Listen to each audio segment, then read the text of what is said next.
I'm 12 years old, and I still believe in normal.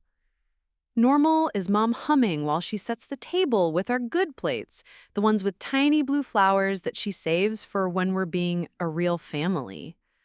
Normal is Dad reading the newspaper with his reading glasses sliding down his nose, making those little grunts of disapproval at whatever politicians are doing wrong this week. Normal is Marissa, 7 years old, gap-toothed, with pigtails that never stay straight, coloring at the kitchen counter while dinner simmers. Leah, help me with the salad, Mom calls, and I scramble from the couch where I'd been doing homework. Math problems scatter across the coffee table like fallen leaves. I'll finish them later, after dinner, after dishes, after everyone else has claimed their piece of evening quiet. Before we jump back in, tell us where you're tuning in from, and if this story touches you, make sure you're subscribed, because tomorrow I've saved something extra special for you. I'm good at math, better than good. Mrs. Peterson says I could skip 8th grade math next year, move straight into algebra. I mentioned it to Mom last week, and she smiled that tight smile that means she heard me, but filed it away somewhere unimportant.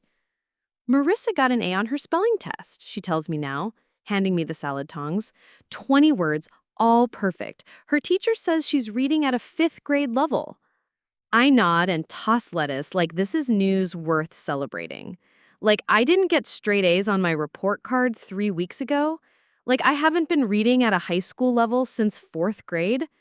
That's great, I say, because that's what you say. Because Marissa is the bright star in our family constellation, and the rest of us are supposed to orbit around her light. Dad folds his newspaper with sharp creases. Smells wonderful, Sandra. You've outdone yourself. Mom glows under his praise, and I watch her shoulders relax in a way they never do when she's just talking to me. When I compliment dinner, she reminds me to use my napkin or sit up straighter. When Dad does it, she becomes graceful, beautiful, complete. We sit around the table, pot roast and mashed potatoes, green beans from a can, the salad I tossed with hands that shake slightly from something I can't name. Marissa chatters about her day, about playground friends and art class, and how she helped the teacher feed the class hamster. Her words tumble over each other like water over rocks, bright and endless. And then Jessie said her mom might let us have a sleepover this weekend, and we could watch movies and paint our nails. And that sounds lovely, sweetheart. Eat your potatoes, Mom interrupts gently. Marissa obeys with the easy compliance of a child who has never doubted her welcome at the table. I cut my meat into small, precise pieces and try to remember the last time Mom called me sweetheart. How was school, Leah? Dad asks, and for a moment, warmth blooms in my chest. Good, I got my history project back. Mr. Reeves gave me an A+ and said it was the best in the class, and Mrs. Peterson wants to meet with you and Mom about the math thing. That's nice, Dad says, but he's already looking away, reaching for the salt. Pass the rolls, would you? The warmth dies like a candle in wind. I hand him the basket and return to cutting my meat, smaller pieces now, small enough to disappear. After dinner, Marissa curls up on Mom on the couch to watch a Disney movie. Their heads tilt together, dark hair against lighter hair, and Mom traces gentle patterns on Marissa's arm. I wash dishes at the kitchen sink, water too hot, soap bubbles popping against my wrists like tiny disappointments. In the window, I can see into the garage. Dad's toolbox sits on the workbench, and beside it, boxes. 3 or 4 cardboard boxes with my name written in Mom's careful handwriting. My stomach drops like a stone into dark water. Why would my things be in boxes? I dry my hands on the dish towel. Rough terry cloth that smells like fabric softener and secrets. In the living room, Marissa has fallen asleep on Mom's shoulder, and Mom is stroking her hair with infinite tenderness. Mom? My voice comes out smaller than I intended. Why are my things in the garage? She doesn't look up from Marissa's sleeping face. Just organizing, honey. Spring cleaning. But it's October. We're just making space. Her tone has that sharp edge, means stop asking questions. Go finish your homework. I smooth it out and slip it under my mattress. This evidence that I exist, that I mattered enough to someone to smile beside in a picture. At 10:30, when the house has settled into sleep, I creep to the top of the stairs. Mom and Dad's voices drift up from the kitchen, low and serious. Getting harder to explain, Mom is saying. She's just a child, Sandra. She's our child. Is she, though? Really? A pause. A sigh. David, look at them together. Look at how Marissa lights up a room. She's everything we hoped for. She's perfect. I know. And Leah is... Another pause, longer this time. She's so serious, so intense, always watching, always questioning. Marissa needs all of our attention right now, especially with the adoption finalization coming up. She needs to feel secure, chosen. But Leah is strong. She'll understand. It'll be easier this way. For everyone. I press my back against the hallway wall, plaster cool through my thin pajamas. Easier. The word lodges in my throat like a splinter. Easier for everyone. Everyone except me.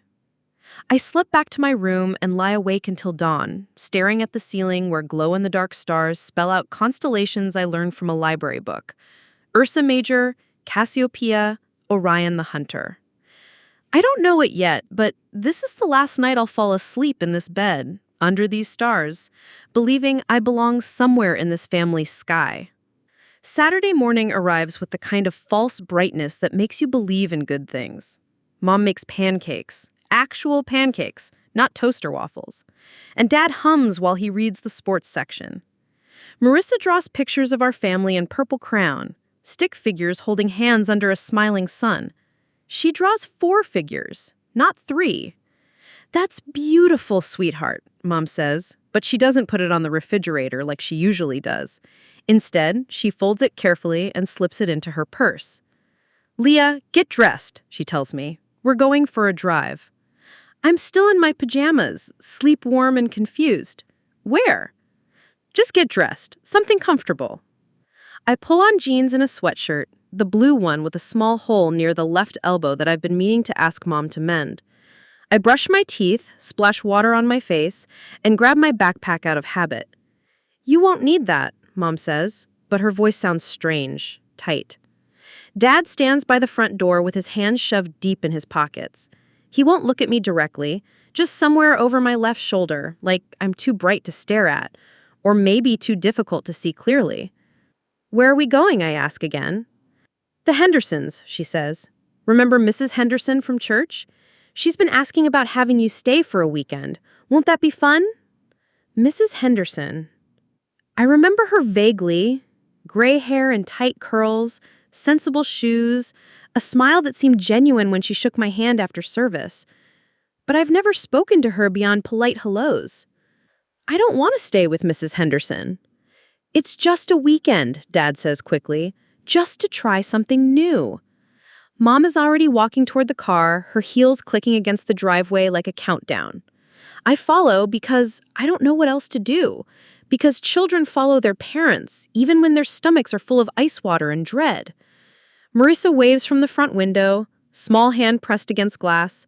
Her breath fogs the pain, and she draws a heart with her finger before the mist fades away. The drive is 20 minutes of radio static and silence. Mom stares straight ahead, hands precise on the steering wheel. Dad twists his wedding ring around his finger, around and around, like he's trying to unscrew something stuck. We don't go to Mrs. Henderson's house. We go to a building with beige siding and a sign that reads, Midwest Family Services, in cheerful blue letters. My mouth goes dry as cotton. Mom? She parks but doesn't turn off the engine. Mrs. Henderson works here. She's going to take very good care of you. I don't understand. Leah, her voice carries a finality that makes my bones ache. This is what's best. For everyone. Through the windshield, I watch a woman emerge from the building. Mrs. Henderson, but not the version from church. This version carries a clipboard and wears the kind of professional smile that never reaches the eyes. She approaches the passenger side where I sit frozen, small and suddenly understanding. No, the word tears out of my throat. No, Mom, please. I'll be better. I'll be quieter. I won't ask about the math program. This isn't about punishment, Leah, but she still won't look at me. This is about giving everyone what they need. I need you. My voice breaks on the words. I need my family. Dad's shoulders shake once, violently, like he's swallowing something that tastes like poison. Be strong, kiddo. You're the strongest person I know. Mrs. Henderson taps on the window. Mom rolls it down with mechanical precision. Hello, Leah. Are you ready to come inside? I'm not ready. I'll never be ready. But Mom's hand is already on my shoulder, guiding me out of the car, and there's a small duffel bag in the trunk that I didn't pack, full of clothes I didn't choose. Wait, I say, panic rising like floodwater. My books, my photos, my... We'll send the rest later, Mom says, but her eyes say we won't. Mrs. Henderson's hand is warm on my back, steering me toward the building. I turn to look at my parents one last time. Dad is staring at his hands. Mom is checking her rearview mirror. This is for the best, Mom calls through the open window. For everyone. The car pulls away before I can respond, before I can run after it, before I can beg them to remember that everyone includes me. Mrs. Henderson guides me through glass doors that lock behind us with a soft click. The lobby smells like industrial carpet and other people's fear. Children's drawings cover one wall, families with 4 stick figures under smiling suns, just like Marissa drew this morning. Your parents love you very much, Mrs. Henderson says, and it's the first lie anyone tells me here. It won't be the last. Through the window, I watch Mom's car disappear around the corner. The brake lights flash once, red as warning signals, then vanish into ordinary Saturday morning traffic. I am 12 years old, and I am learning that love is conditional, that belonging is temporary, that parents can wake up one day and decide you are too much trouble, too much noise, too much need in a world that has only learned to love one child at a time. Mrs. Henderson is still talking, something about adjustment periods and family therapy and visits that we all know will never come, but I've stopped listening. I'm watching the empty street through smudged glass, waiting for the car to come back. It doesn't come back. It never comes back. The first home smells like cigarettes and defeated dreams. Mrs. Patterson chain smokes menthols at the kitchen table while 3 other foster kids fight over cereal boxes with prizes already claimed. She assigns me the couch in the living room, hands me a thin blanket that smells like other children's nightmares, and tells me the rules.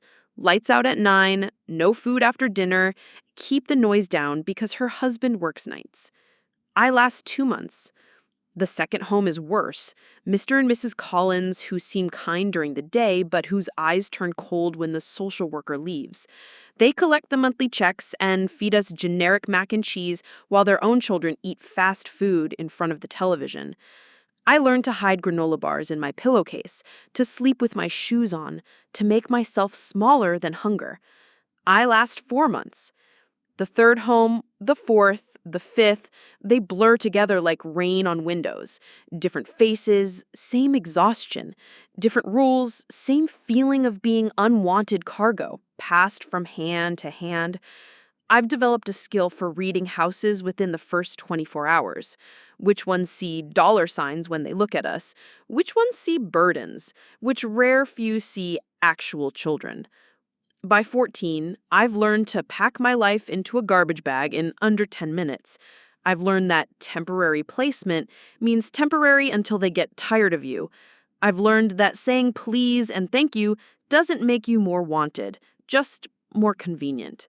I've learned that some kinds of hunger don't show up on medical examinations.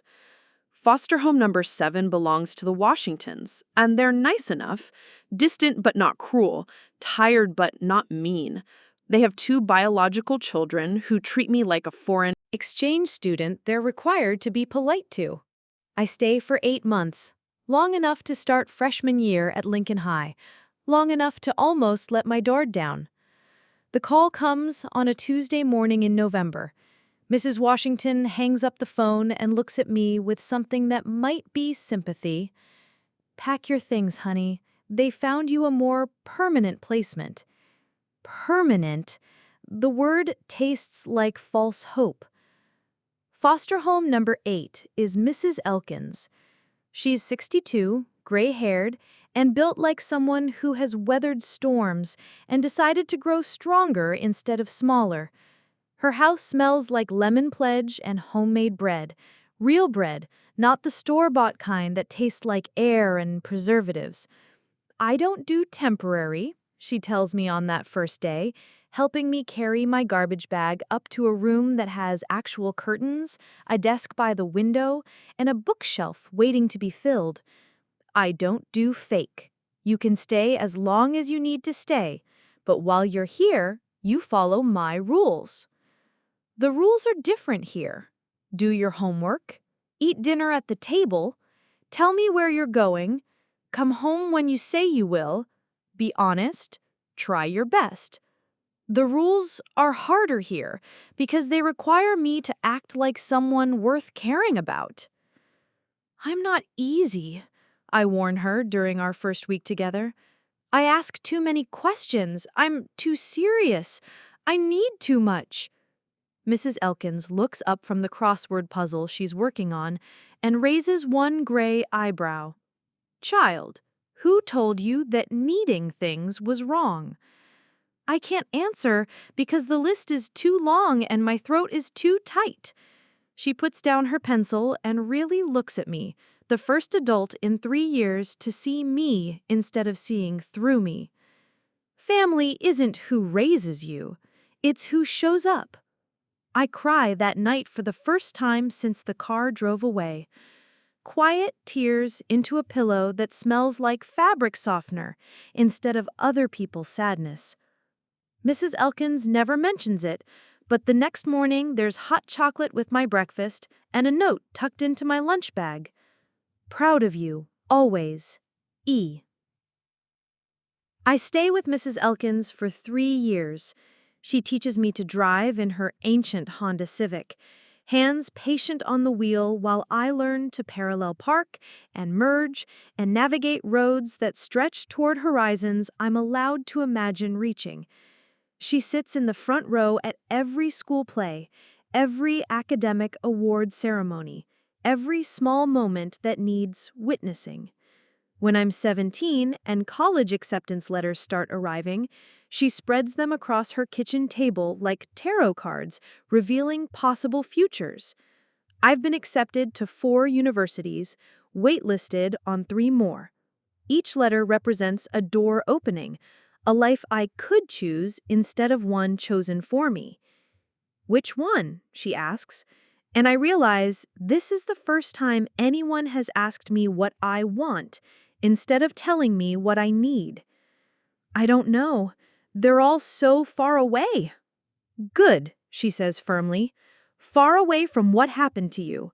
Close to what you're going to make happen next.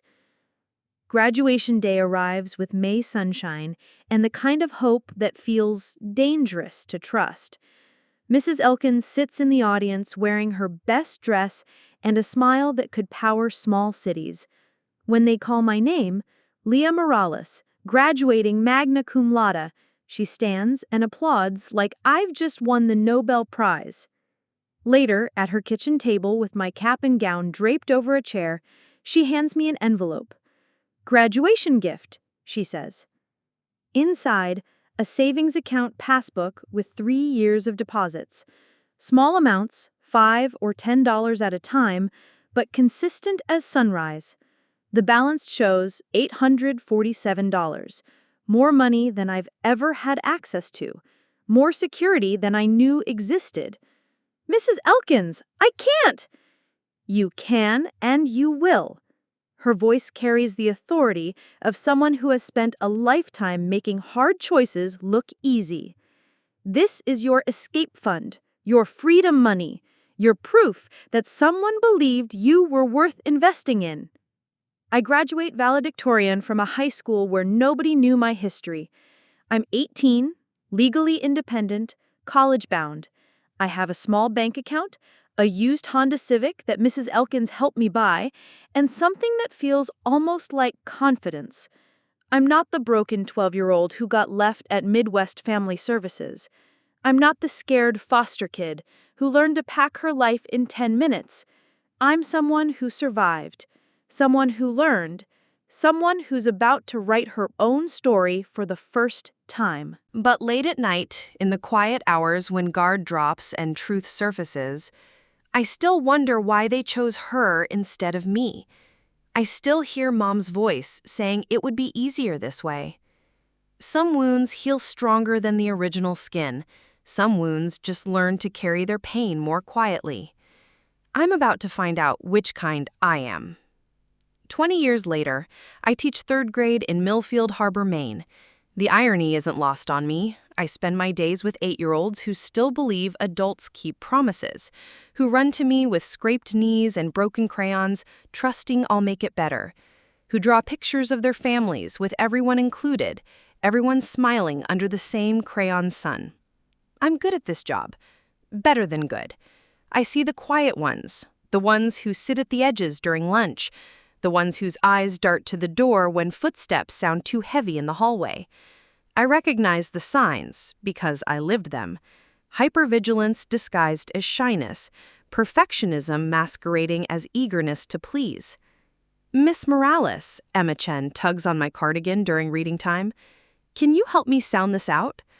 I kneel beside her desk, patient as morning light. What do you see first? She points to the word family with one small finger, brow furrowed in concentration. F-A-M. Good. Keep going. F-A-M-I-L-Y. She looks up at me with pride bright as starlight. Family. Perfect. What kind of family does the story talk about? Emma considers this seriously, the way 8-year-olds consider everything that matters. The kind that stays together even when it's hard. Something in my chest twists tight. That's right. After school, I walk home through streets that smell like salt air and possibility. My apartment sits 3 blocks from the harbor, close enough to fall asleep to the sound of waves against the dock. It's small, but mine. Bookshelves built into every wall, a kitchen table for one, windows that face east so morning light wakes me gently. Mrs. Elkins calls every Sunday. She's 77 now, still sharp as January wind, still asking if I'm eating enough vegetables and meeting nice people. Still the closest thing to a mother I've ever had. Any handsome fishermen swept you off your feet yet? She asks, and I can hear her smiling through the phone. Mrs. Elkins. What? You're 32, Leah. Beautiful, smart, stable. Any man would be lucky to have you. I don't tell her that I've learned to be careful with trust, that first dates make me nervous, second dates make me claustrophobic, and by the 3rd date, I'm usually finding reasons to say goodbye. I don't tell her that sometimes I look in the mirror and see a 12-year-old who wasn't worth staying for. Instead, I tell her about my students, about the lesson plans I'm working on, about the small joys that fill days when you learn to be enough for yourself. Tonight is the annual Millfield Harbor Education Foundation fundraiser. Black tie optional, cash bar, silent auction to benefit after-school programs. I've been to 3 of these. They're networking events disguised as charity, full of parents who donate money instead of time, and politicians who kiss babies for photo opportunities. I only go because Principal Martinez asks, and because saying no would require explanations I don't want to give. I choose a simple black dress, low heels, hair twisted back in a bun that makes me look professional and forgettable. The community center has been transformed with white tablecloths and string lights, the kind of generic elegance that costs money and has no soul. I'm examining auction items, a weekend at someone's lake house, dinner for 4 at the fancy restaurant downtown, when the room shifts around me like a kaleidoscope finding focus. 2 people stand near the entrance, scanning the crowd with the confidence of those who belong everywhere they go. The woman wears a cream-colored suit that probably costs more than I make in a month, hair perfectly styled in soft waves. The man beside her adjusts his tie with nervous fingers, but his smile is practiced, political. I would know those faces in a crowd of thousands, in a lifetime of forgetting. Sandra and David Morales, my parents. 20 years older, but unmistakable. She still holds herself like royalty reviewing subjects. He still looks like he's apologizing for taking up space. And beside them, linking arms with casual intimacy, a woman with dark hair and warm eyes that make my knees forget how to hold weight. Marissa. 27 now, beautiful in a way that seems effortless. Wearing a blue dress that brings out her eyes. She laughs at something David says, head thrown back, and the sound carries across the room like music I used to love before it broke my heart. She looks happy, loved, complete. Everything I should have been. My hands shake as I pretend to read about the lake house auction. 3 bedrooms, 2 baths, fishing boat included. The words blur together like ink in rain. Around me, conversations continue. Fundraising goals, property taxes, whose kid got into which college, but all sound fades to white noise behind the rush of blood in my ears.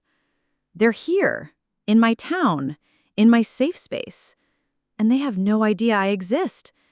I watch them work the room like politicians at a campaign event. Sandra air kisses someone's cheek.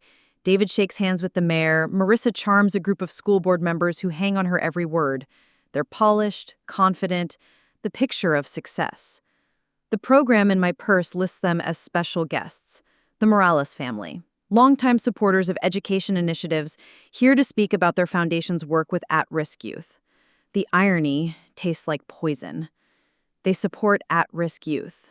They, who created one and threw her away. I should leave, slip out through the kitchen, drive home, pretend I never saw them. Instead, I find myself frozen by the dessert table, watching my replacement family from across a room full of strangers who feel safer than blood relatives. Marissa moves through conversations like water, graceful and adaptable. She compliments someone's necklace, asks thoughtful questions about school programs, poses for photos with the kind of smile that makes people feel special just for standing near her. She's everything they wanted, everything I wasn't. Leah! Principal Martinez appears beside me. You look pale. Are you feeling all right? I force my mouth into something resembling a smile. Just tired. Long week. Well, don't leave yet. We're about to hear from tonight's special guests. The Morales family does incredible work. Their foundation has helped hundreds of kids find stable homes and educational opportunities. I think you'll be inspired. Inspired. By the people who made me homeless at 12? Sandra approaches the microphone with practiced confidence. The room quiets, faces turning toward her like flowers following sun. She speaks about the importance of giving every child a chance, about the transformative power of love and stability, about how some children just need someone to believe in them. Every child deserves a family that chooses them, a family that sees their potential and nurtures it, a family that never gives up. The applause is thunderous. People wipe tears from their eyes, reach for their checkbooks, whisper about what inspiring people the Moraleses are. I stand in the back, clapping politely, dying quietly. They never looked for me. 20 years, and they never once wondered if I was alive or dead, safe or suffering. They built a foundation to help at-risk youth, while the child they abandoned grew up cycling through foster homes. The program ends with more applause, more handshakes, more photos. People begin filtering toward the exit, voices bright with wine and good intentions. I should go home, should run, like I learned to run in foster care, fast, far, final. Instead, I walk toward them. Sandra is signing someone's program when I approach, her handwriting still the same careful cursive I remember from grocery lists and permission slips. David stands beside her, hands in his pockets, smiling that empty smile that means nothing and promises less. Marissa notices me first. Her eyes are kind, curious, in the way of someone who has never learned to fear strangers. "Hi," she says warmly. "I'm Marissa. Thank you so much for coming tonight." Up close, she's even more beautiful. Skin clear as morning, smile genuine, presence warm enough to make you believe in good things. She extends her hand and I shake it because I don't know what else to do. Her skin is soft, uncalloused, the hands of someone who has never scrubbed floors or packed belongings in garbage bags or learned to make herself small enough to disappear. Leah, I say, and my voice sounds strange to my own ears. Leah Morales. The silence that follows is deafening. Sandra looks up from the program she's signing, pen frozen mid-letter. The color drains from her face like water circling a drain. David's smile collapses into something that might be recognition or might be horror. Only Marissa looks confused, glancing between us like she's trying to solve a puzzle with missing pieces. "I'm sorry," she says carefully.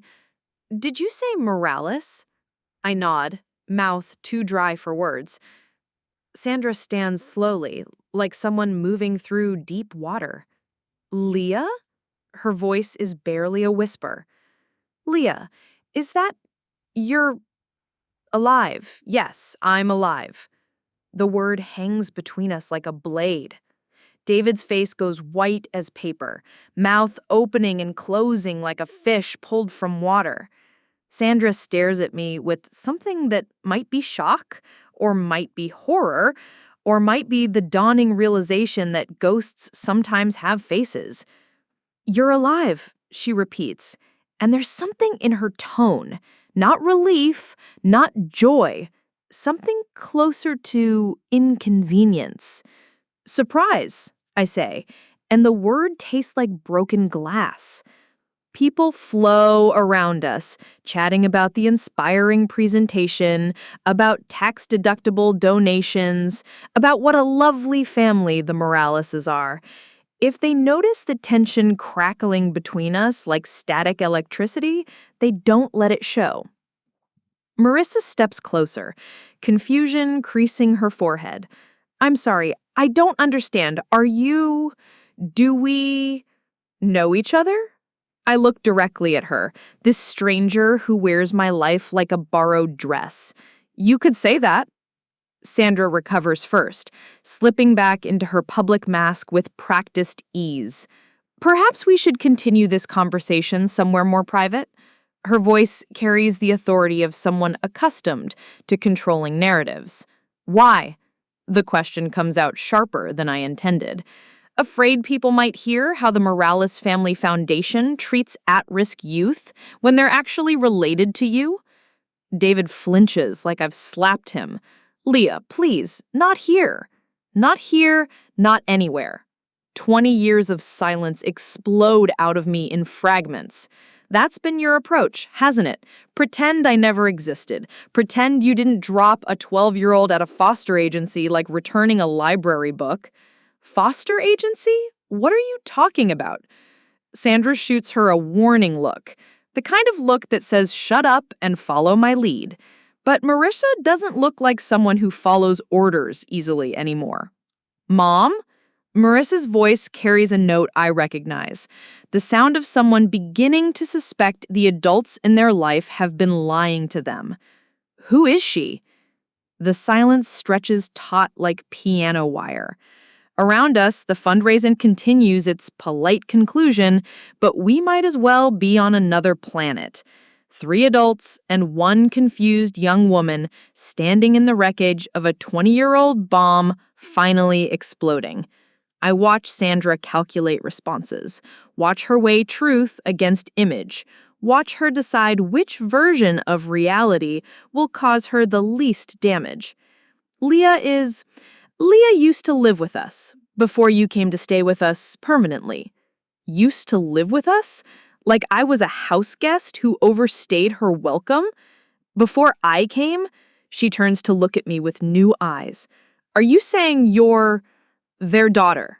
I finish. "Their first daughter, the one they abandoned to make room for you."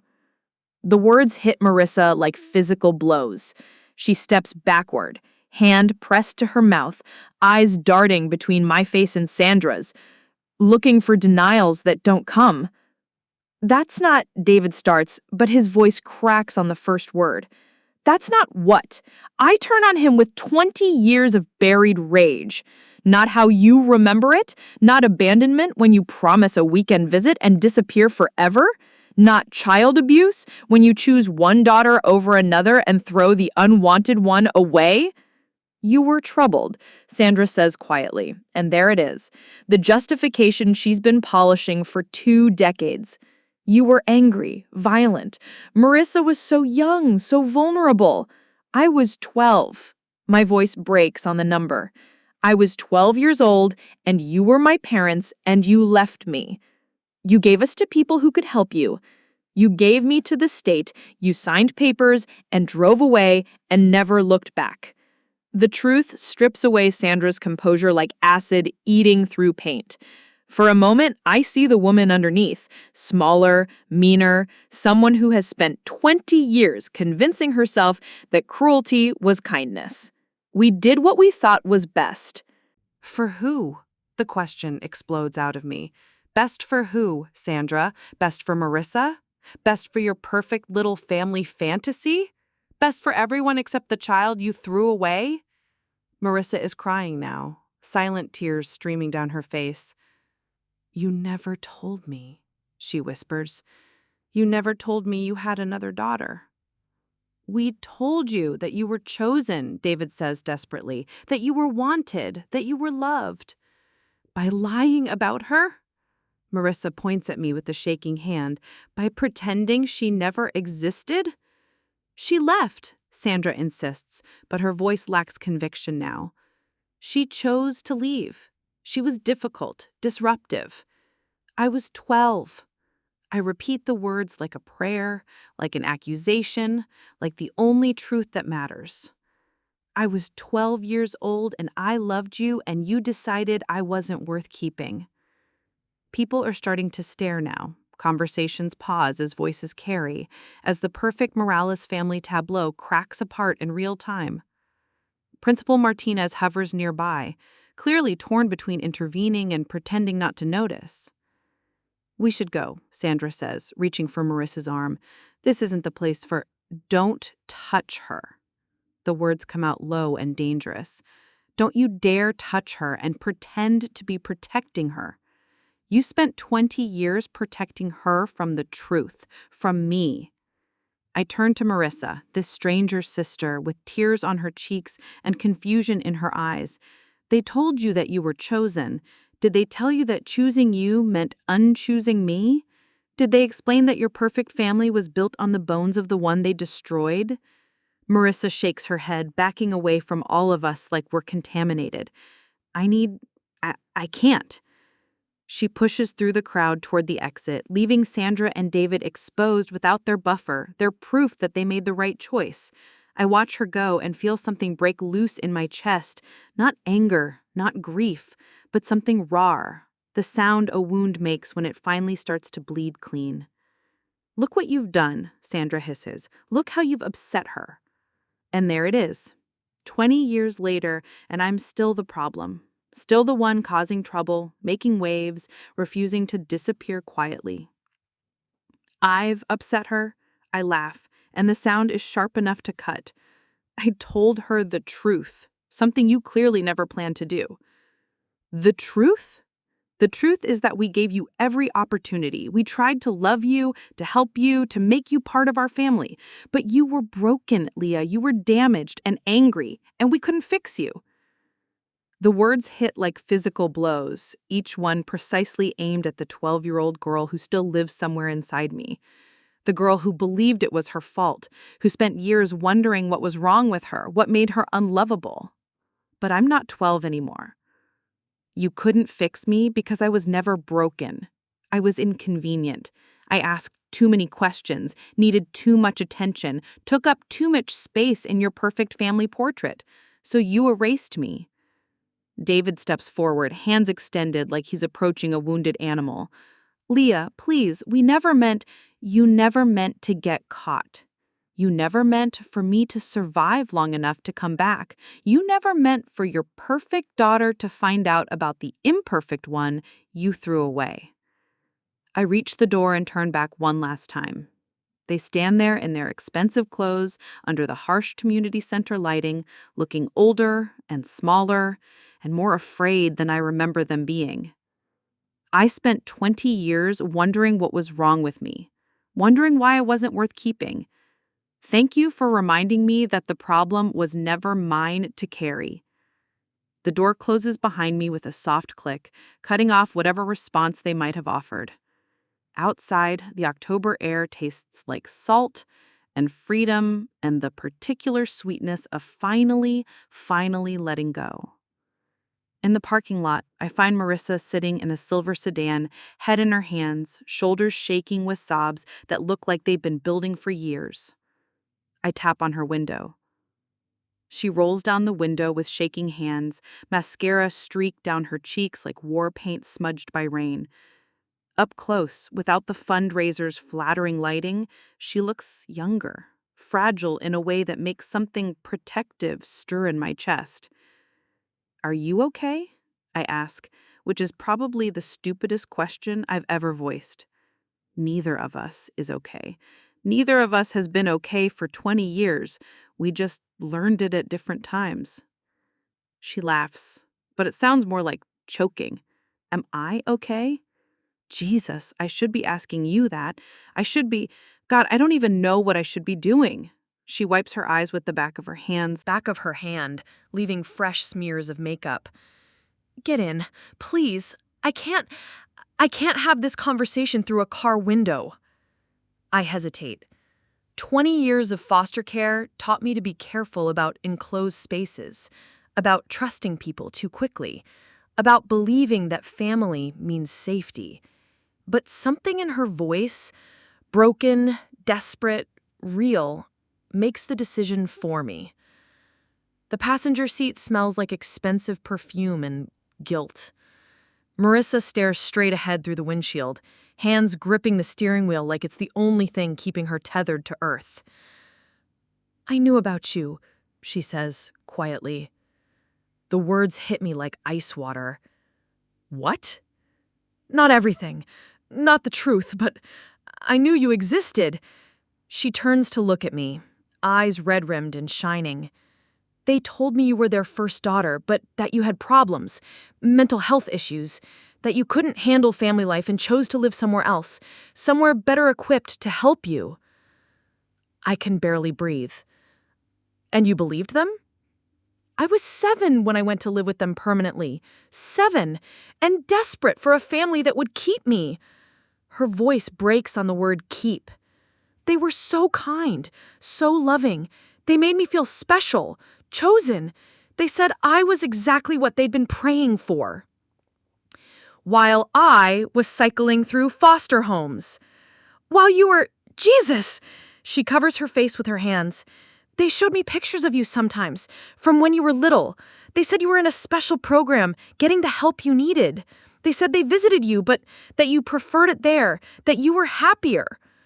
Each revelation feels like being stabbed with small, precise knives. "You never questioned it?" "Why would I? They were my parents. They loved me. They gave me everything: music lessons, family vacations, college tuition, emotional support when I struggled. Why would I question the narrative that made me feel safe?" I lean back against the headrest, suddenly exhausted. 20 years of carrying this alone, and she knew. Maybe not the details, maybe not the cruelty, but she knew I existed and chose not to look deeper. "I thought about you sometimes, especially when things were really good, like when I graduated college, or when I got my first real job, or when Mom and Dad would brag about me to their friends. I'd wonder about their other daughter, the one who was getting help somewhere else. I'd hope you were happy." I wasn't. The words land between us like stones dropped in still water, sending ripples in all directions. I know that now. Tears start fresh down her cheeks. "God, Leah, I'm so sorry. I'm so fucking sorry." "For what?" The question comes out harder than I intended. For being loved? For getting the family I was supposed to have? For not asking the right questions? She flinches like I've hit her. "For all of it. For existing. For taking your place. For being the reason they..." "Stop." I hold up a hand, surprised by my own reaction. "Stop right there." She looks at me with confusion and fear, like she's waiting for the other shoe to drop, for me to unleash 20 years of rage on the person who represents everything I lost. You were 7, I say slowly, working through the words as I speak them. 7 years old and alone and needing parents. You didn't ask them to choose you over me. You didn't make them abandon their first daughter. You were a child who needed love, and they gave it to you. That's not your fault. But I benefited from it. I lived the life that should have been yours. No. The word comes out with more certainty than I expected. No. You lived a life. Not mine. Yours. They made a choice, Marissa. They chose cruelty over compassion, abandonment over effort, the easy daughter over the difficult one. But you didn't make that choice. She stares at me like I'm speaking a foreign language. How can you not hate me? It's a fair question. I've spent 20 years hating everything about my replacement family, imagining the perfect daughter who stole my place, building elaborate fantasies of confrontation and revenge. But sitting here, looking at this crying woman who carries her own scars, I realize something that surprises me. I don't hate you, I say and mean it. I hate them. I hate what they did, how they did it, how they justified it. But you were just another kid who needed a family. It's not your fault they only had love for one daughter at a time. Marissa sobs harder, the kind of crying that comes from somewhere deep and long buried. I feel like I stole your life. You didn't steal anything. They gave it to you. There's a difference. Is there? I went to the schools you should have gone to, took the family vacations you should have taken, got the emotional support you should have received. Every birthday, every Christmas, every moment of love and safety, it should have been yours. I think about this, about parallel lives and sliding doors, and the different versions of ourselves we might have been. About the Leah who grew up in that house, who never learned to pack her belongings in 10 minutes, who never developed hypervigilance or abandonment issues, or the particular kind of strength that comes from surviving what shouldn't be survivable. Maybe, I admit. Or maybe they would have found another excuse to get rid of me. Maybe I would have aged out of their affection anyway. Maybe the problem was never you. Maybe it was them. She looks at me with something like hope. Do you really believe that? I'm starting to. We sit in silence for a moment. 2 women in a parking lot processing 20 years of lies and loss and the complicated mathematics of love. Outside, fundraiser attendees stream toward their cars, voices bright with wine and good intentions. The normal world continuing its normal pace. I want to know, Marissa says suddenly. I want to know what really happened, what they really did. All of it. Why? Because I've been living a lie for 20 years, because they built my happiness on your suffering and I never knew, because you're my sister and I want to understand. Sister? The word hits me like a physical blow. I haven't had a sister in 2 decades, haven't had anyone who shared my blood or my history or the particular burden of being a Morales daughter. It's not a pretty story, I warn her. I don't need pretty, I need true. So I tell her about the last normal day, about the drive to Midwest Family Services, about Sandra's clinical goodbye and David's useless apologies. I tell her about foster homes and social workers and learning to make myself small, about Mrs. Elkins and college, and building a life from scraps and stubbornness. She listens without interrupting, tears flowing steady as rain. When she finishes, she's quiet for a long time, telling me who Bilbet Mora's credited and what are the authors telling. She told me you had behavioral problems. They said you were violent, destructive, that you couldn't bond with them properly because of attachment issues from before they adopted you. I laugh, but there's no humor in it. I was never adopted. I was their biological daughter, and the only thing I was violent toward was my own heart when I kept hoping they'd come back for me. Oh my God. She covers her face again. Oh my God. They lied about everything. everything. Even the foundation work? The at-risk youth programs? Probably real. Probably their way of convincing themselves they're good people. It's easier to save other people's children when you've already thrown away your own. She starts crying again, but these tears look different. Cleaner, somehow. The tears of someone whose world has just collapsed, but who might finally be able to see clearly through the rubble. What do I do now? How do I go home to them and sit at their dinner table and pretend I don't know what they did to you? I don't have an answer for that. I barely know how to process this conversation, let alone advise her on navigating the aftermath. I don't know. But I know what I'm going to do. What? I'm going to go home, I'm going to feed my cat and grade papers, and get up tomorrow and teach third graders about fractions and kindness. I'm going to live my life. She looks at me with something like awe. How? How do you just live after everything they took from you? Because the alternative is letting them win twice. I reach for the door handle, suddenly desperate for air and space and the familiar comfort of my own small apartment. They took 20 years from me, Marissa. I won't let them take the rest. Leah, wait! She catches my arm as I start to get out. Can I see you again? I know I have no right to ask, but you have every right. The words surprise me as much as they surprise her. You're not responsible for their choices, but you are my sister. If you want to know each other, the real versions of ourselves, not the ones they created, then yes, we can try. Relief washes over her face like sunrise. Thank you. Thank you for not hating me. Thank you for seeing me as separate from them. Thank you for caring enough to want the truth.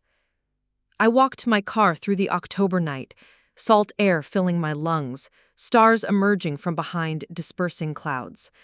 Behind me, Marissa sits in her sedan, probably trying to figure out how to drive home to people who are no longer who she thought they were. But that's her journey to make. Mine is simpler, cleaner.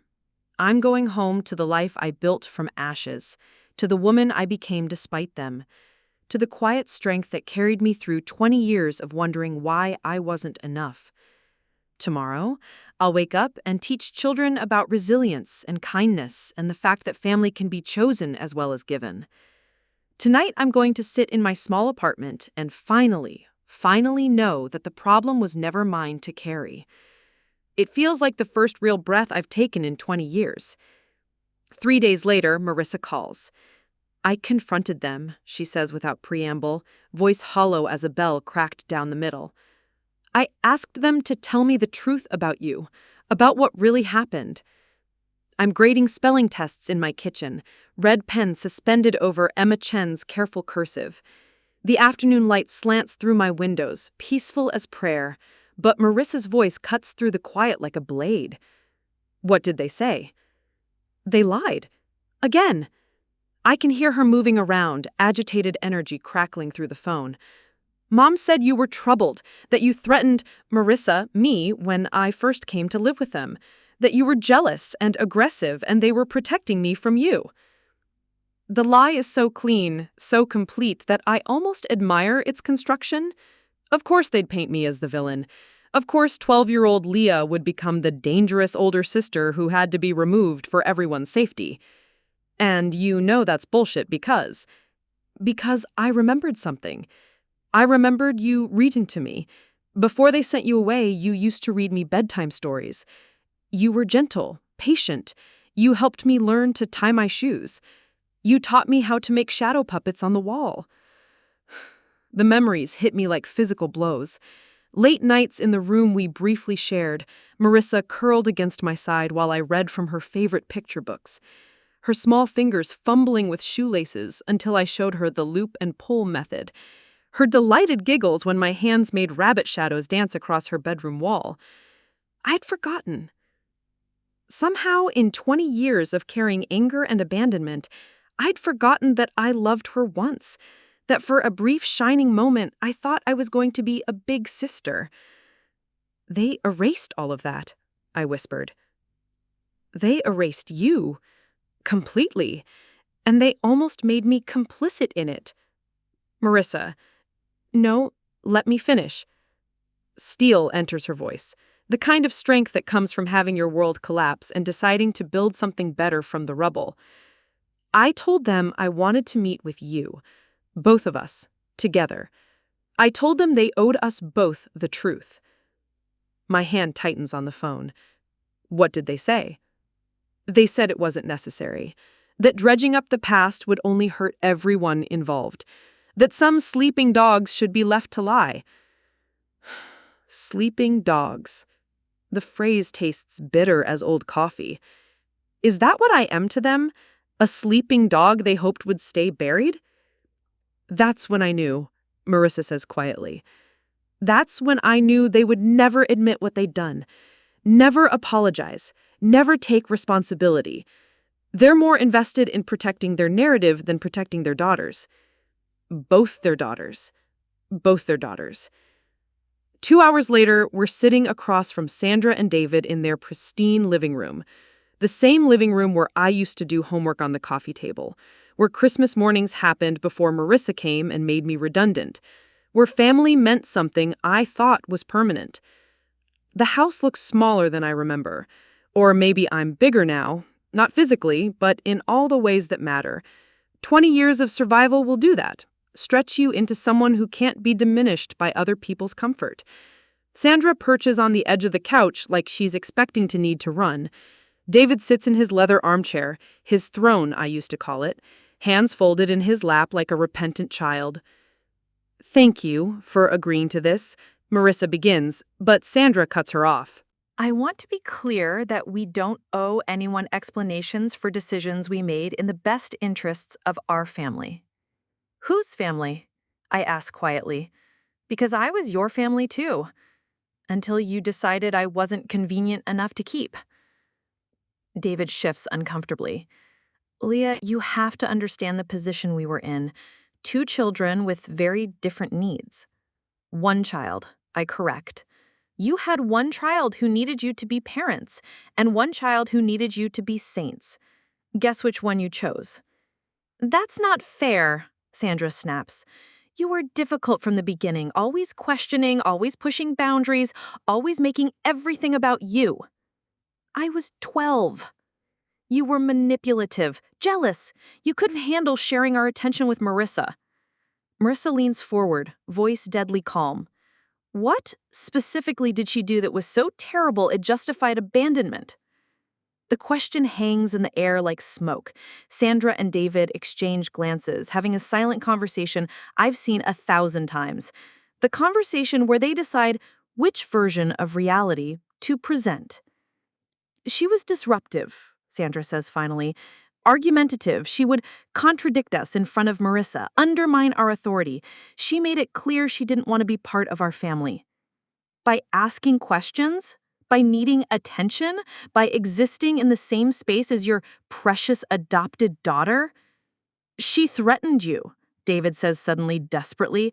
She said things, terrible things, about what would happen if we kept loving you more than her. I stare at him, mouth open in disbelief. I would never. You called Marissa names. You said she didn't belong. You made her cry. I was 12 years old and watching my parents fall in love with my replacement. Of course I was jealous. Of course I acted out. But I never threatened her. I never said anything terrible. I loved her.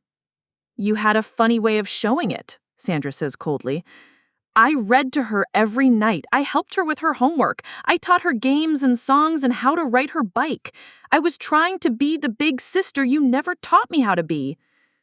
Marissa is crying now, silent tears tracking down her cheeks. They're lying, she whispers. Everything they're saying is lies. We did what we thought was best, David starts. For yourselves. You did what was easiest for yourselves. You wanted the perfect daughter, the grateful one, the one who wouldn't ask difficult questions or need too much or remind you that love is supposed to be unconditional. Love is earned, Sandra says. And there it is. The ugly truth finally naked in the light. Love is earned, I repeat slowly. And apparently, I didn't earn mine. You chose to make things difficult. I chose nothing. I was a child. You were the adults. You were supposed to love me through the difficult parts, not throw me away because I wasn't easy enough. I head for the door, Marissa close behind me. At the threshold, I turn back one last time. 20 years, I tell them. 20 years I wondered what was wrong with me. What made me so unlovable that my own parents could drive away and never look back. Thank you for finally making it clear that the problem was never mine. Sandra stands up, composure cracking. We gave you life. We fed you, clothed you, put a roof over your head for 12 years. You gave me 12 years of conditional love and 20 years of wondering why I wasn't worth staying for. Congratulations! You created exactly the kind of damage you claimed I already had. The door closes behind us with finality. In the driveway, Marissa and I stand beside our cars, sisters bound by shared wounds and the particular clarity that comes from watching your parents choose cruelty over courage. I'm sorry, she says quietly. I'm so sorry they did this to you. To us. Are you still going to have a relationship with them? She's quiet for a long moment, considering. I don't know. How do you love people who are capable of that kind of betrayal? How do you trust people who built your happiness on someone else's suffering? You don't, I say simply. You build something new. I don't sleep for 3 days. Instead, I lie in bed, staring at the ceiling while my mind cycles through 20 years of pain like a broken record player stuck on the same devastating song. Every conversation with Sandra and David replays on loop. Every lie examined and re-examined until it loses meaning and becomes pure noise. By Thursday morning, I'm running on fumes and coffee, standing in front of my third-grade class trying to explain fractions, while my own life feels divided into pieces I can't reassemble. Miss Morales? Emma Chen raises her hand. Are you okay? You look sad. Out of the mouths of babes, 8-year-olds see what adults miss. Notice when the people they trust are cracking at the seams. I'm just tired, sweetheart. Sometimes grown-ups have complicated feelings. My mom says complicated feelings need ice cream and hugs, Emma offers solemnly. I almost cry right there in front of my class. Almost break down over addition worksheets and pencil shavings, undone by the simple kindness of a child who still believes problems can be solved with dessert and affection. Your mom sounds very wise. After school, I sit in my empty classroom grading papers I've already graded, reorganizing supplies that don't need organizing, doing anything to avoid going home to the silence that's been waiting to swallow me whole. That's where Toby finds me, at 6:30, slumped over my desk like a deflated balloon. Toby Reynolds, fellow teacher, occasional dinner companion, the kind of man who brings you soup when you're sick and never asks why you keep everyone at arm's length. We've been dancing around something for months. Coffee dates that feel like dates, conversations that run deeper than workplace chit-chat, looks that linger a beat too long. Rough week? He asks, settling into the tiny plastic chair beside my desk. His knees nearly touch his chin. A grown man folding himself into a child's space to meet me where I am. You could say that. Want to talk about it? I look at him. Really look. Warm brown eyes, patient smile, the kind of steadiness that comes from someone who has never been abandoned by the people who were supposed to love him most. How do I explain that my parents resurfaced after 20 years just to remind me why they threw me away in the first place? Family stuff, I say finally. Ah, he nods, like that explains everything. The kind that makes you want to hide in your classroom until summer vacation? The kind that makes me want to hide until I die. He doesn't laugh or tell me I'm being dramatic. He just sits there in his ridiculous tiny chair, present and patient and completely, utterly safe. I found out some things, I continue, words coming slowly like blood from a deep wound. About my childhood, about why my parents left. Left? And suddenly, I'm telling him everything about the abandonment, about foster care, about building a life from scraps and stubbornness, about Sandra and David and their perfect reasons for choosing one daughter over another, About Marissa and her innocent complicity in my erasure. He listens without judgment, without trying to fix anything, without offering platitudes about forgiveness or moving on. He just listens, like listening is a sacred act. Jesus, Leah, he says when I finish. I'm so sorry. Are you? Sometimes I wonder if they were right. If I am too difficult, too needy, too much work for anyone to love properly. Stop. His voice carries an authority I've never heard before. Stop right there. I look up, startled. You are not too much. You are not too difficult. You are not responsible for other people's inability to love you the way you deserve. He leans forward, elbows on knees, eyes fierce with conviction. You are kind and patient and brilliant with your students. You remember everyone's coffee order and check on people when they're having bad days. You're loyal and funny and so goddamn strong, it takes my breath away. Tears start flowing before I can stop them. Toby, you want to know what I see when I look at you? I see someone who survived something that should have broken her and came out the other side with enough compassion left to spend her days teaching children to be better than the adults who failed them. I don't feel strong. I feel like I'm falling apart. Maybe falling apart is just how you make room for who you're supposed to become. We sit in silence while I cry. Ugly, cathartic tears that taste like 20 years of holding everything together. Toby doesn't try to comfort me or rush the process. He just sits there being steady while I break open and see what's left underneath. What's left is smaller than I expected, more fragile, but also cleaner somehow, like a wound that's finally been properly cleaned and can start to heal. What do I do now? I ask when the tears slow down. How do I move forward from this? What do you want to do? I think about Sandra and David, about their pristine house full of lies and justifications, about Marissa, caught between loyalty and truth, about the life I built in defiance of their abandonment.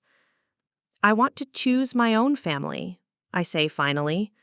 I want to stop waiting for them to become the parents they never were and start appreciating the people who actually show up. Like Mrs. Elkins? Like Mrs. Elkins. Like you. Like the students who remind me every day that love doesn't have to be conditional. Toby reaches across the desk and takes my hand.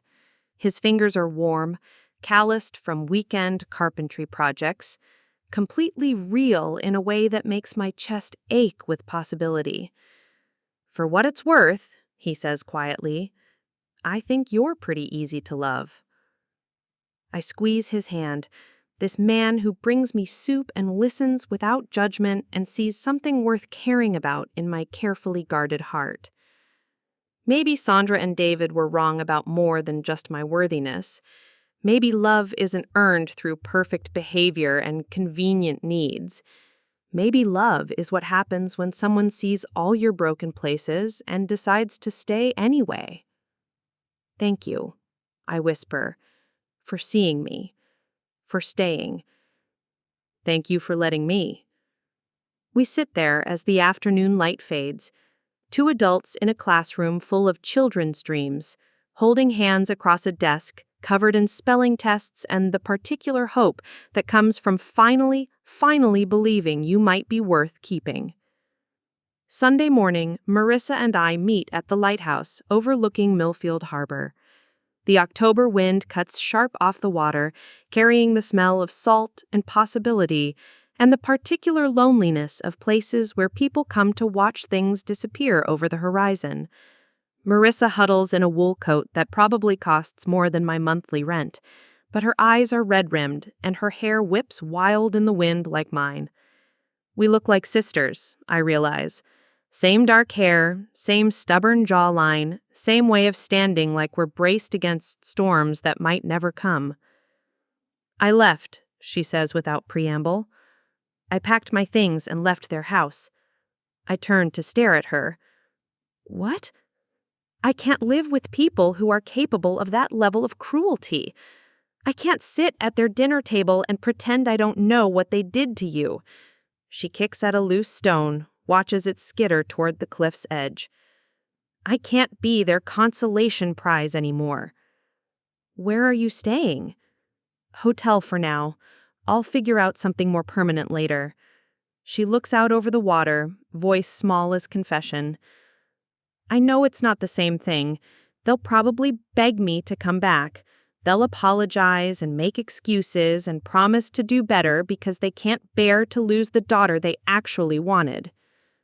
"Probably. But I can't unknow what I know now. I can't be happy in a life that was built on your suffering." We stand in silence, watching waves crash against the rocks below. The lighthouse beam sweeps across the harbor in steady intervals, a rhythm as reliable as heartbeat, as constant as the tide. "I've been thinking," Marissa continues, "about what it means to be sisters, about whether we can have a relationship that's separate from them, separate from all the damage they caused. And I want to try. If you're willing, I want to know you, the real you, not the version of you they created to justify their choices. I consider this, the idea of having a sister again, of sharing blood with someone who sees me as worth knowing instead of worth discarding. It terrifies me, almost as much as it tempts me. I'm not easy," I warn her, echoing my old fears. "I ask too many questions. I need too much space sometimes. I don't trust easily, and I've never learned how to be vulnerable without expecting it to be used against me." Despite everything, I laugh. "That's not how this works. You don't owe me guilt or penance or anything else. If we're going to be sisters, we're going to be sisters because we choose each other, not because you feel sorry for what they did to me. Then what do you need from me?" I think about this, about what sisterhood might look like when it's built on choice instead of circumstance, on healing instead of history. Honesty, I say finally. No protecting my feelings, no walking on eggshells because you feel guilty about the life you got. I've had enough people lie to me to last several lifetimes. Deal. And boundaries. I need to be able to say no sometimes, to need space sometimes, to not be everything you lost when you left them. Deal. And patience. I'm going to fuck this up sometimes. I'm going to be suspicious when you're kind, and defensive when you get too close, and probably impossible when holidays roll around. Leah. Her voice is gentle, but firm. I fucked this up for 20 years by not asking the right questions. I think I can handle you fucking it up sometimes while you learn to trust me. The lighthouse beam sweeps past us again, illuminating her face for a moment before moving on. In that brief flash of light, I see something I recognize, the particular strength that comes from having your foundation crumble and deciding to build something better from the wreckage. Okay, I say, let's try being sisters. Okay, but not like them. Not conditional love or favoritism or throwing people away when they become inconvenient. If we're doing this, we're doing it right. How do we do it right? I think about Mrs. Elkins, about Toby, about the students who run to me with scraped knees and trust me to make it better, about the family I've been building without realizing it, one patient day at a time. We show up. We tell the truth. We choose each other on purpose, especially when it's hard. I can do that. Even when I'm difficult? Especially when you're difficult. We walk back toward our cars as the sun begins to set, painting the harbor in shades of gold and possibility. At the parking lot, Marissa hesitates beside her sedan. Will you have dinner with me sometime? Not because we're sisters, or because of guilt or obligation, but because you want to. Yes, I say, surprised by how much I mean it. I'd like that. Good, because I want to hear about your students and your teaching and what kind of life you built for yourself after they threw you away. It's a small life. Quiet. Nothing like the one you had with them. Small can be good. Quiet can be healing. She opens her car door, pauses. Leah, Thank you for not hating me, for seeing me as separate from them, for giving me a chance to be your sister instead of their replacement daughter. Thank you for caring enough to choose the truth. I watch her drive away, taillights disappearing around the bend like a promise kept, like hope carefully placed in capable hands. The lighthouse beam sweeps past one more time, steady as prayer, reliable as the tide. Tomorrow, I'll go back to my classroom and teach third graders about fractions and kindness and the fact that families can be chosen as well as given. Tomorrow, I'll have dinner with Toby and let him see more of the person I'm becoming instead of hiding behind the person I had to be to survive. Tomorrow, I'll call Mrs. Elkins and tell her about Marissa, about choosing sisters and building something new from the ashes of what was broken.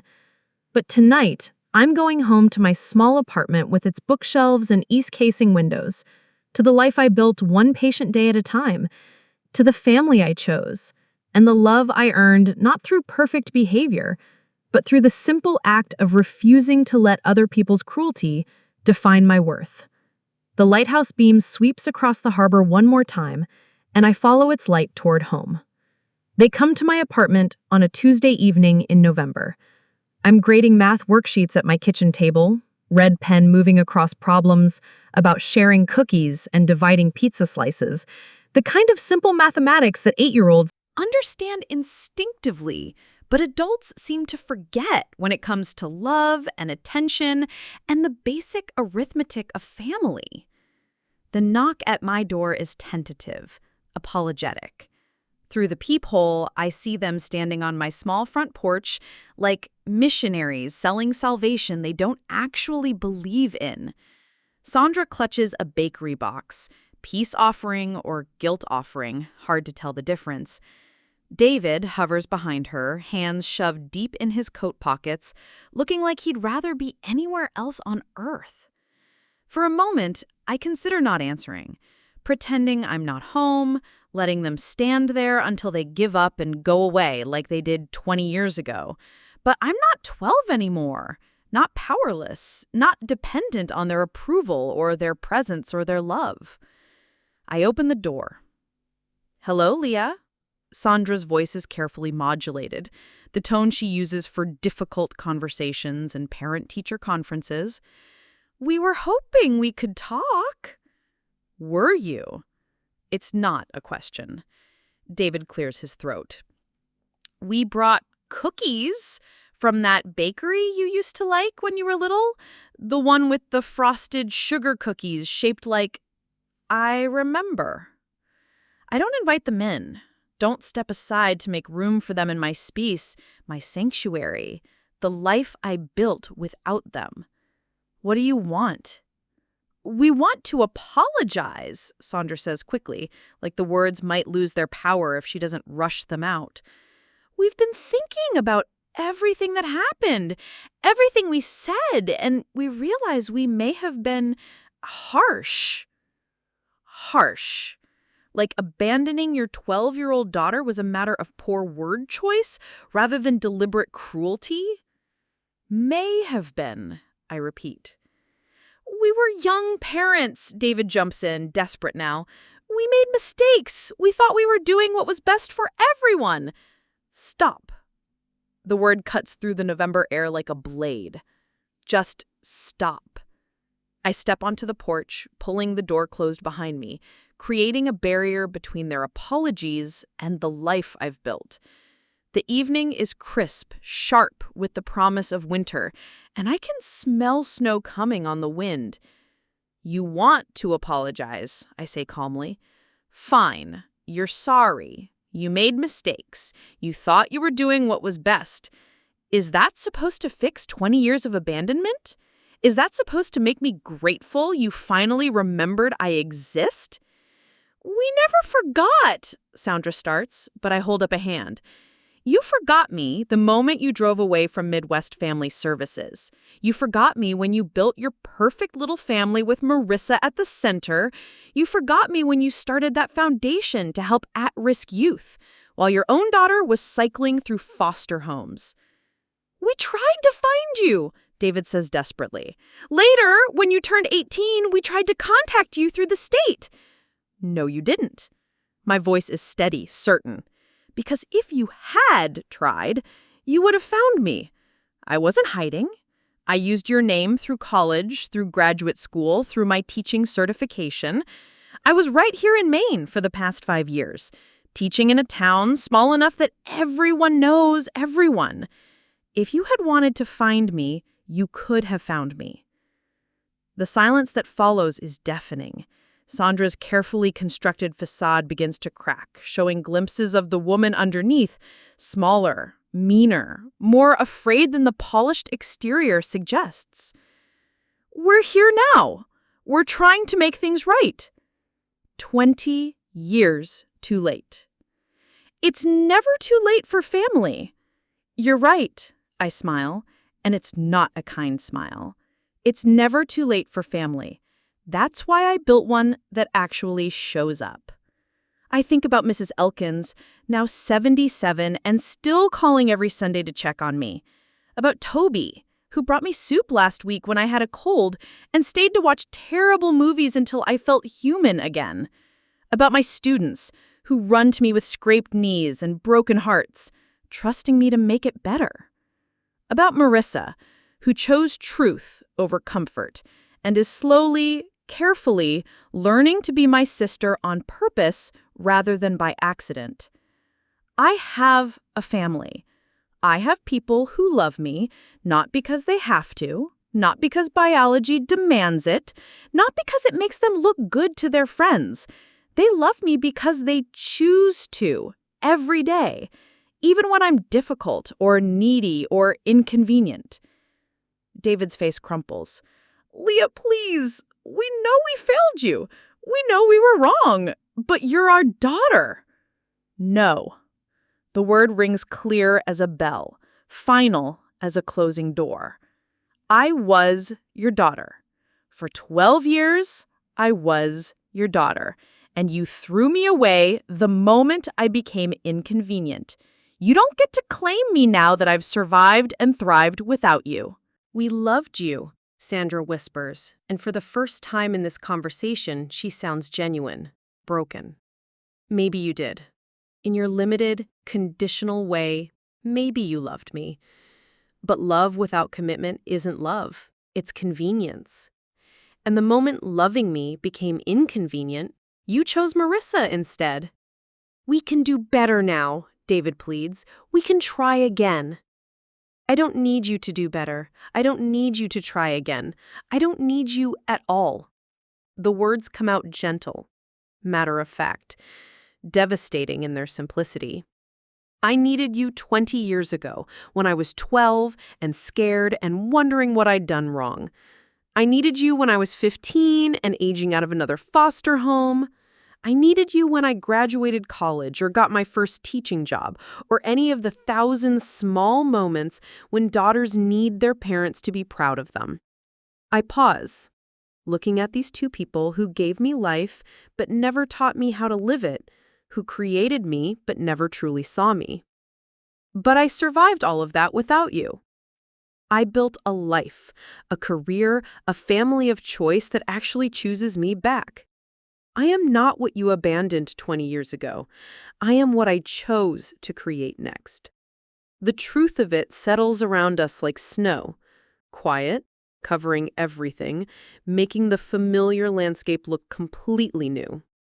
Sandra clutches her bakery box tighter, knuckles white against the cardboard. David's shoulders shake once, violently, like he's swallowing something that tastes like regret. So what now? Sandra asks, voice small as a child's. Now, you go home to your perfect house and your perfect narrative and your perfect daughter who had the grace to choose truth over comfort.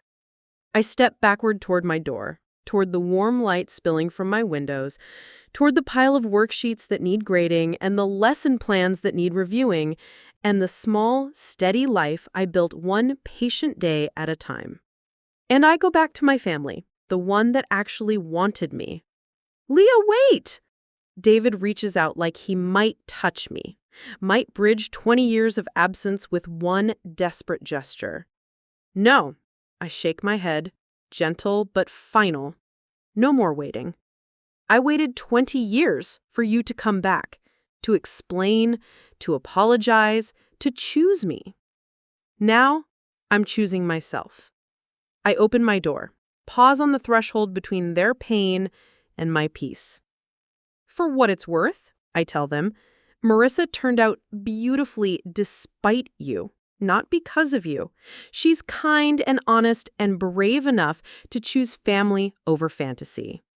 If you lose her too, it won't be because she's difficult or demanding or too much trouble to love. It'll be because love isn't conditional, and you never learned that lesson. The door closes behind me with a soft click, cutting off whatever response they might offer. Through the window, I watch them stand on my porch for a long moment. Two people who once held all the power in my world, now small and lost in the face of my refusal to need them. Finally, they walk away. Sandra leaves the bakery box on my front step like an offering to a god who no longer requires their worship. I don't retrieve it. Let the night air and the November cold have those sugar cookies shaped like my childhood. I have sweeter things now. My phone buzzes with a text from Mrs. Elkins. "How are you holding up, honey? Thinking of you." Then another from Toby. "Dinner tomorrow? I'm making that pasta you like." And one from Marissa. "Coffee this weekend? I want to hear about your week." I smile, surrounded by my kitchen table covered in worksheets, by my east-facing windows that catch morning light, and the quiet evidence of a life lived on purpose rather than by accident. Tomorrow, I'll teach Emma Chen and 22 other 8-year-olds about fractions and friendship, and the simple mathematics of love that adds up instead of subtracting. I'll show them through example that families can be built as well as born, that home is where people choose to stay, not where they're obligated to remain. Tomorrow, I'll have dinner with a man who brings me soup when I'm sick and sees something worth cherishing in my carefully guarded heart. I'll call Mrs. Elkins and tell her about the cookies left on my doorstep and how I chose to leave them for the raccoons and the November night. Tomorrow, I'll meet my sister, the one I'm choosing to keep this time, and we'll continue the slow, patient work of building something new from the ashes of what was broken. But tonight, I'm home, in my small apartment with its bookshelves and its quiet spaces, surrounded by the red pen marks on math worksheets and the particular satisfaction of work that matters, of love that stays, of a family that shows up. The lighthouse beam sweeps past my windows, steady as heartbeat, reliable as tide. I think about 12-year-old Leah, terrified and abandoned, wondering what she'd done wrong to deserve such calculated cruelty. I wish I could tell her, "You did nothing wrong. You were not too much, too difficult, too needy. You were just a child who deserved better parents than the ones you got. But you will survive this. You will build something beautiful from the wreckage. You will learn the difference between being chosen and being discarded, between love that stays and love that runs." You will choose your own family, and they will choose you back. And it will be enough, more than enough. It will be everything. The worksheets wait patiently for my attention. 23 children's careful attempts at understanding how to divide things fairly, how to share what you have, and how to make sure everyone gets their piece of the whole. I pick up my red pen and get back to work, teaching tomorrow's lessons about the simple arithmetic of love that adds up instead of taking away, surrounded by the quiet joy of a family that finally knows how to count me in. Up next, you've got 2 more standout stories right on your screen. If this one hit the mark, you won't want to pass these up. Just click and check them out. And don't forget to subscribe and turn on the notification bell so you don't miss any upload from us.